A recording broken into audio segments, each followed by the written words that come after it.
Everyone, কেমন আছো তোমরা সবাই? আশা করি খুবই ভালো আছো।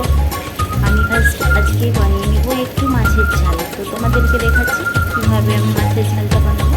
এই দেখো, এখানে সর্ষে বাটা আছে আর মাছ ফোলানো আছে। এদিকে আমি মাছটা ভেজে নিয়েছি আর একটু একটু করে ভাজবো। তো দেখো, প্রথমে আমি কী করছি তোমাদেরকে জানিয়ে দিচ্ছি যে আমি যেসব তোমাদেরকে দেখাচ্ছি যে আমি আজকের রান্নাটা আমি কালকে তোমাদেরকে ছাড়ছি। তোমরা দেখছো, তোমরা ভাববে না হলে বৃহস্পতিবারে দিদি রান্না করে খাচ্ছে। আমি বৃহস্পতিবারে খাই না কিংবা পূর্ণিমাতেও খাই না, কিন্তু ভিডিওগুলো থাকে ওগুলো দিতে হয়। এই জন্য দেখো, যাই হোক, তেলটা গরম হয়ে গেছে। আমি একটু গোটা জিরে দিয়ে দেবো। তার সাথে আমি পেঁয়াজ কুচি, লঙ্কা কুচি, টমেটোর কুচি আর রসুন 2-4টে কুচি করে রেখেছিলাম, ওগুলো দিয়ে দিলাম।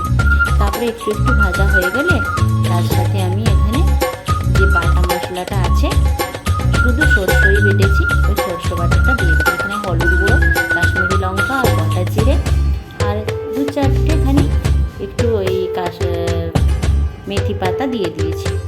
ওতে একটু ভালো লাগবে গন্ধটা। তারপরে নেড়ে চুড়ে ওটাকে আমি ভেজে নেব। অল্প তেল দিয়েছিলাম, তাই বেশিক্ষণ নাড়াচড়া করবো না, একটু হালকা সিদ্ধ হয়ে থাকবে। তারপরে আমি বাটাটা দিব, তাহলে ওর একটু টেস্টটা অন্য রকমের আসবে। এই জন্য তো দেখো, এই মাছগুলো আমি দিয়ে দেবো। এগুলো পরে আমি ভেজে নেব। পরে এখন প্রথম ফার্স্ট আমি চচ্চড়িটা বানিয়ে নেব।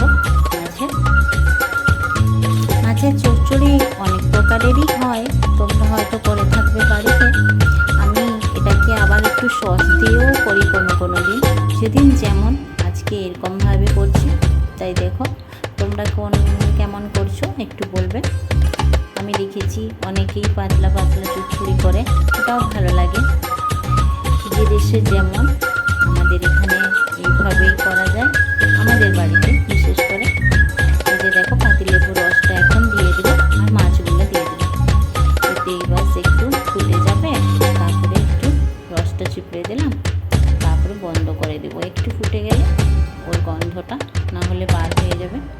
পাতিলেবুর রসটা আমি পরেই দিয়েছি, আগে ফুটলো তারপরে।